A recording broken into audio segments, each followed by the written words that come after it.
I think we should at least scale it down. And do what they do in Norway and Belgium. Yes. Oh, yes. And Holland.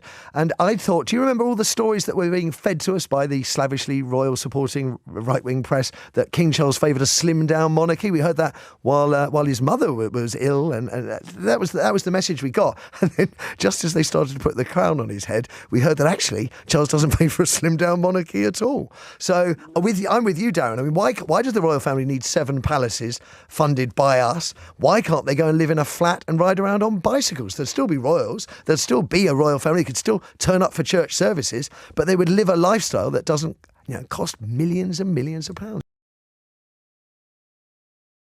The story begins with a question so simple yet so powerful that it slices through the centuries of pomp, privilege, and pageantry that the British monarchy has hidden behind. Why does the royal family need 7 palaces funded by us? Why can't they, like ordinary human beings, live in a flat and ride around on bicycles? That was the question posed by Darren, a caller on LBC, and it immediately struck a chord because it's not just about palaces and bicycles. It's about the hypocrisy of a monarchy that claims to be modern while clinging desperately to every extravagant relic of the past. And Matthew Wright, without hesitation, concurred. He saw the truth in Darren's words. He saw the frustration simmering beneath them, and he dared to back him publicly. Britain needs a slimmed-down monarchy. And the beauty of Darren's words is how they bring the absurdity into focus.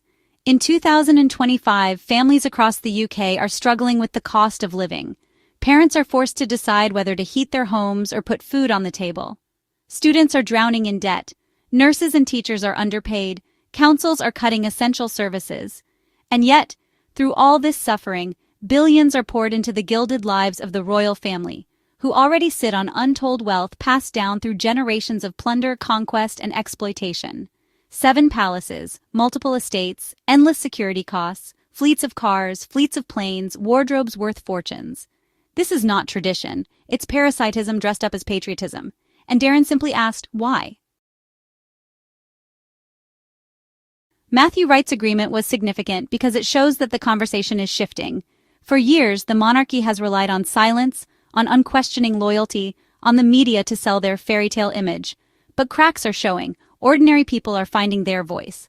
The question of why should we pay is becoming unavoidable.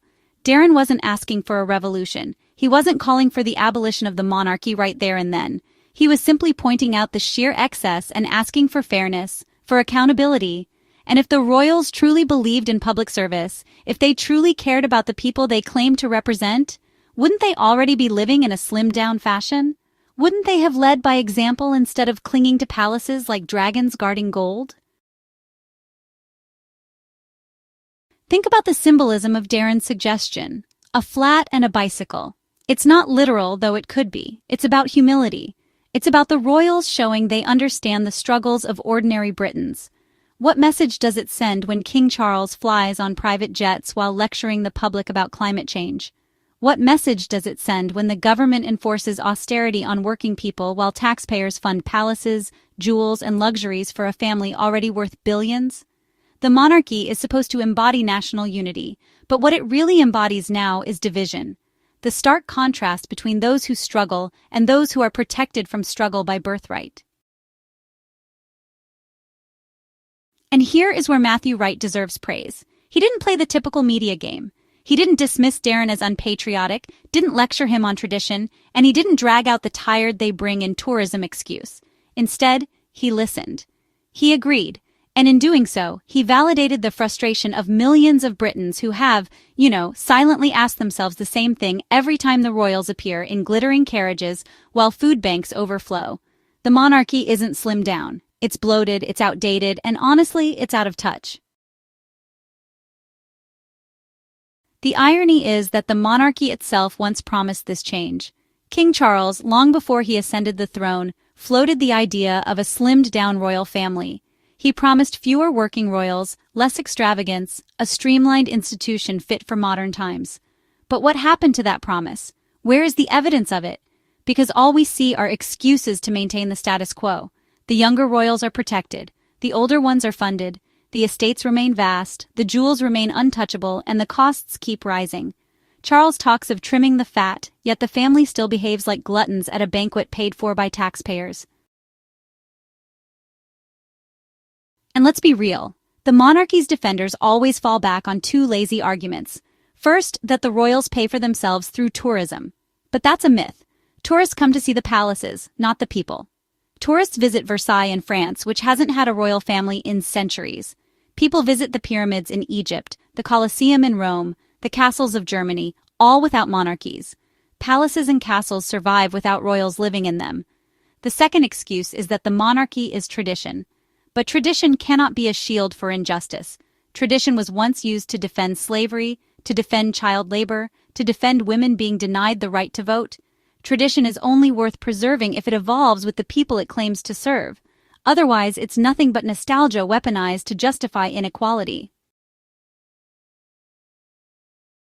What Darren and Matthew Wright highlighted is that the monarchy, as it stands, is not fit for purpose. It is excessive, it is indulgent, and it is insulting to ordinary citizens who are told to tighten their belts while the royals loosen theirs. Imagine the difference it would make if the royal family truly embraced simplicity. Imagine if they sold off half of their estates and returned that money to the public purse. Imagine if they lived in a modest residence and used the rest of their properties as public spaces, museums, or community centers. Imagine if they actually cycled through the streets like ordinary citizens. It would not only cut costs but send a symbolic message that they are not above the people but among them. And let's not forget, Britain is already sliding toward a slimmed-down monarchy, whether the royals like it or not. Public support is dwindling. Young people in particular see no value in the institution. They see it as archaic, irrelevant, and wasteful. They see through the media spin, and every scandal, every expense, every tone-deaf photo op chips away at the illusion of the monarchy's untouchable status. Darren's call was not just a complaint, it was a warning. A warning that if the monarchy does not slim down voluntarily, it may soon face the possibility of being slimmed down out of existence altogether.